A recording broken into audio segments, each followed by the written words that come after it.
قرآن کریم میں اللہ تبارک و تعالیٰ نے ارشاد فرمایا، اے ایمان والو اتقوا اللہ، اللہ سے ڈرتے رہو، حق تقاتہ، جیسا حق ہے اللہ سے ڈرنے کا،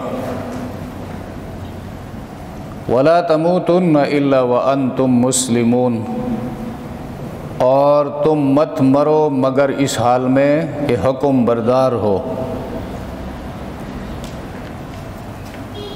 آیت کا مدعا مقصد کیا ہے، اس کو سمجھنے کی ضرورت ہے۔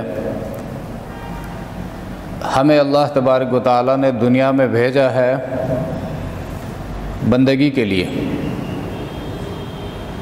ہمارے اس دنیا میں آنے کا مقصد اللہ کی بندگی ہے۔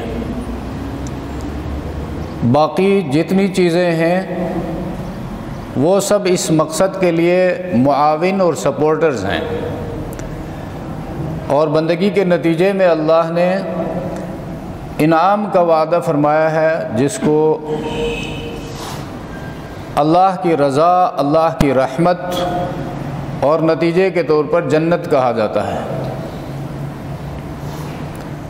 اور جو اس مقصد میں فیل ہو کر جائے گا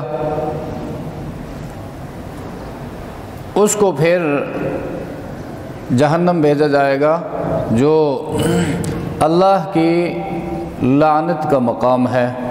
اللہ ہم سب کو محفوظ رکھے اسے، اس لیے کہ انہوں نے اپنی مقصد تخلیق کو پورا نہیں کیا۔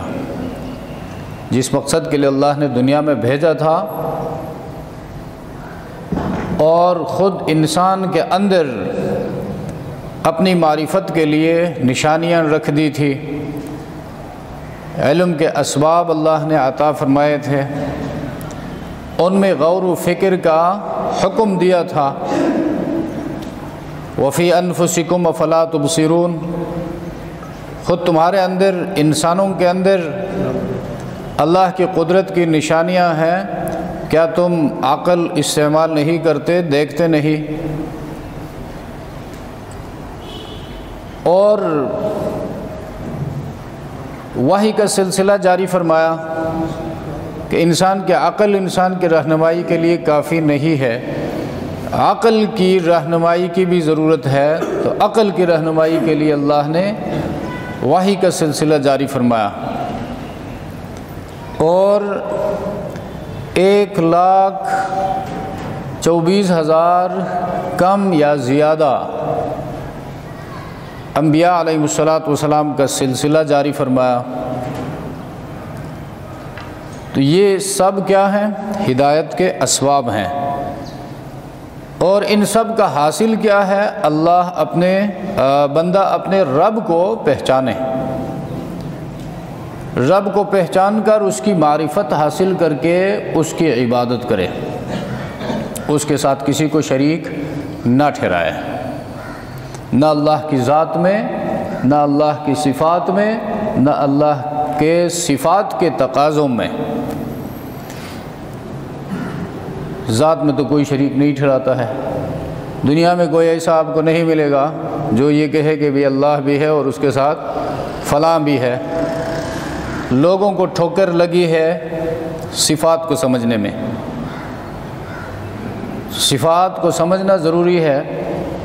رزق دینے والا رزاق، یہ اللہ کی صفت ہے، ان اللہ هو الرزاق هو الرحمن هو الحی هو القیوم هو الباسط، فراخی لانے والا وہی، رزق دینے والا وہی، اولاد عطا کرنے والا وہی، بیٹا بیٹی دینے والا وہی، سجدوں کے سزاوار وہی، رکوع کے لائق وہی، نظر و نیاز کے لائق وہی، یہ اللہ کی صفات ہے۔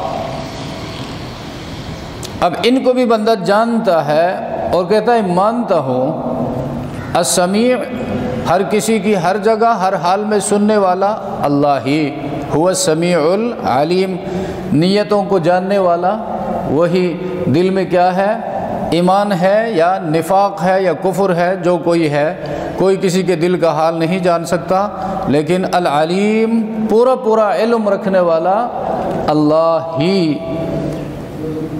تو اس سمیع اور علیم صفت کا تقاضا کیا ہے؟ اپنی دعائیں اسی کو سناؤ، اپنا درد دل اسی کے آگے بیان کرو۔ اب اس میں وہ جاہل قسم کے مسلمان کیا کرتے ہیں؟ سمیع تو اللہ ہے، اللہ کی صفات میں کوئی شریک نہیں ہے، لیکن کہیں خوبصورت درخت نظر آیا اس کے سامنے جھک گئے، دریا نظر آیا اس کے سامنے سجدہ ریز ہو گئے، درگاہ نظر آئی، کوئی قبر بڑا نظر آیا اس کے سامنے جھک گئے اور اس کو اپنی طرف سے ٹائٹل الاٹ کیے کہ یہ صحت دینے والا ہے، وہ اولاد دینے والا ہے، اس کے پاس جاؤ، اس کے نام کی نظر و نیاز مانو۔ ان باتوں کی اسلام میں کوئی گنجائش نہیں ہے، یہ چیزیں ایمان کے ساتھ جمع نہیں ہو سکتی۔ نظر عبادت ہے۔ حضرت عیسیٰ علیہ السلام کی والدہ فرماتی ہے انی نذرت للرحمن صوما، میں نے نظر مان رکھی ہے اللہ ہی کے لیے، رحمان خدا کے لیے روزے کی۔ تو روزہ عبادت ہے، نظر عبادت ہے، عبادت اللہ کا حق ہے۔ اللہ کے حق میں کسی اور کو حصہ دار بنانا اللہ کی حق تلفی ہے، جس کو ظلم کہا جاتا ہے۔ اس لیے قرآن نے شرک کو ظلم کہا، ان الشرک لظلم عظیم۔